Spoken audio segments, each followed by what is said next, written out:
گھر بیٹھیے کتابیں پڑھیے، جو ایف اردو کی مہم جاری ہے۔ آداب، حسان لاہور سے میں آپ سے مخاطب ہوں۔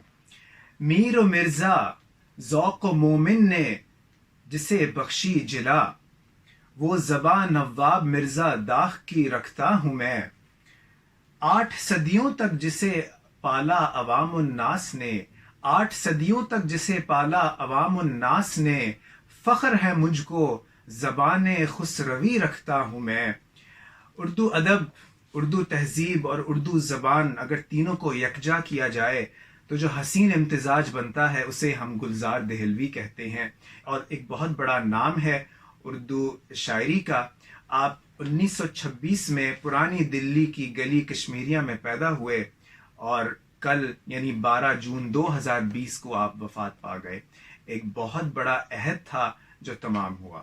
آپ کشمیری پنڈت تھے اور آپ کے والدین بھی شاعری کیا کرتے تھے، تو گویا آپ کو ورثے میں یہ ساری چیزیں ملیں، اور دلی کے آپ رہنے والے تھے، اور دلی اور اردو سے جو لگاؤ کا عالم تھا، ان کے بارے میں کہا جاتا تھا کہ ان کی رگوں میں دلی دوڑ رہا ہے۔ تو انہوں نے اس کا بارہا اظہار بھی کیا مختلف اشعار میں۔ تو ایک شعر میں آپ کو سناتا ہوں۔ دلی جسے کہتے ہیں وطن ہے میرا، دلی جسے کہتے ہیں وطن ہے میرا، اردو جسے کہتے ہیں زباں ہے میری۔ آپ کے استاد بے خود دہلوی، آپ ان کے بہترین جانشین ثابت ہوئے، اور آپ کے ہم اثر شعراء میں فراق گورکھپوری، جوش ملیح آبادی، مولوی عبدالحق، علامہ نیاز فتح پوری شامل ہیں۔ اور نہ صرف شامل رہے ان کے ساتھ یہ ان کی زندگی میں، بلکہ آپ کو ان کی پذیرائی بھی حاصل رہی، اور آپ ان تمام بڑے استادوں نے ان کو بہت سراہا۔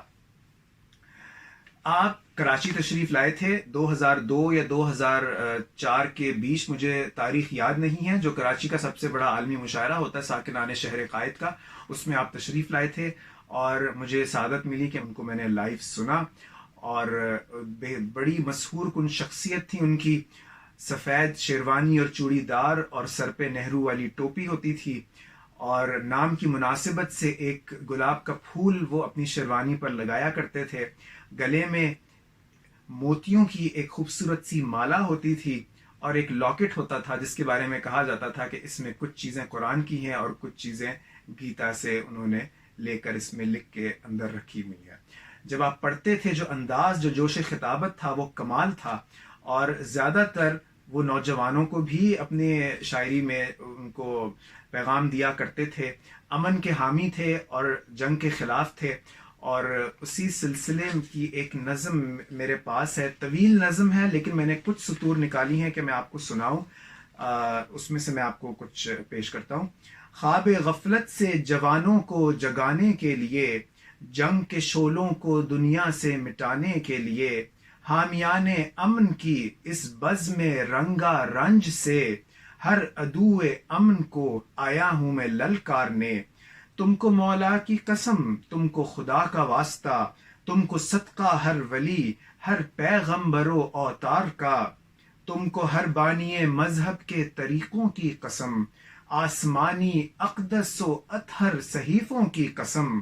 تم کو عیسیٰ کی قسم اور تم کو موسیٰ کی قسم، طور کی تم کو قسم اور شاخ طوبہ کی قسم، رام کی تم کو قسم رحمان کی، واسطہ تم کو محمد کا قسم قرآن کی، وید و گیتا کی قسم، انجیل و ایما کی قسم، حور و غلما حوض کوثر باد رضواں کی قسم، آشتی امن و رضا کے ہر محرک کی قسم، گاندھی و بدھ کی قسم اور تم کو لنکن کی قسم، قائد اعظم کے جذبے اور لیاقت کی قسم، حضرت انگریز کی ترچھی سیاست کی قسم، جعفری، احمد ندیم و فیض و ساحر کی قسم، دہر کو پھر امن کی، انصاف کی، انسان کامل کی قسم، حق رسائی کے لیے ہر سعی حاصل کی قسم، دہر کو پھر جنگ کے شعلوں پہ گرنے سے بچاؤ، اب سفینہ آدمیت کا کنارے سے لگاؤ، نسل آدم کے تحفظ اور بقا کے واسطے، دشمن تہذیب انسان کے فنا کے واسطے متحد ہو جاؤ، دنیا کو جگانے کے لیے، جنگ کے فتنے کو دنیا سے مٹانے کے لیے. یہ چھوٹی سی میں نے اقتباس پیش کیا آپ کے سامنے. آپ اس سے اندازہ بخوبی لگا سکتے ہیں کہ کس قدر زبان پر عبور تھا اور کیا فصاحت اور بلاغت کا عالم تھا. نہ صرف آپ اردو پہ کمال رکھتے تھے بلکہ ساتھ ہی ساتھ ہندی، سنسکرت، عربی اور فارسی میں بھی آپ کو خوب کمال حاصل تھا. لیکن شاعری آپ نے اردو میں ہی زیادہ کی. آپ کی دو کتب گلزار غزل اور کلیات گلزار دہلوی دستیاب ہیں. آپ ان کو پڑھ سکتے ہیں. اس میں ان کا بیشتر کلام شامل ہے. لیکن ساتھ ہی ساتھ ان کو اس بات کا بھی افسوس تھا کہ ان کے جیسے لوگ اب نہیں رہے اس دنیا میں اور نہ ہی آنے کی کوئی امید ہے، کیونکہ جس قدر علم کا ان کے پاس ذخیرہ تھا وہ شاید ہی کسی کے پاس تھا.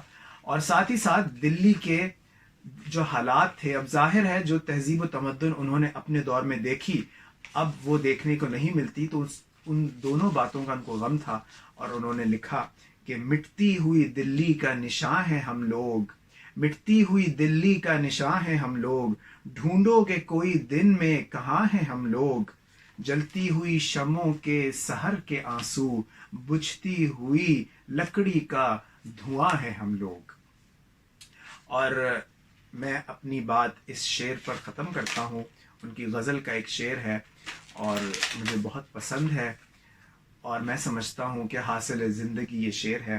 کہتے ہیں عمر جو بے خودی میں گزری ہے، عمر جو بے خودی میں گزری ہے، بس وہی آگہی میں گزری ہے. بہت شکریہ. آداب.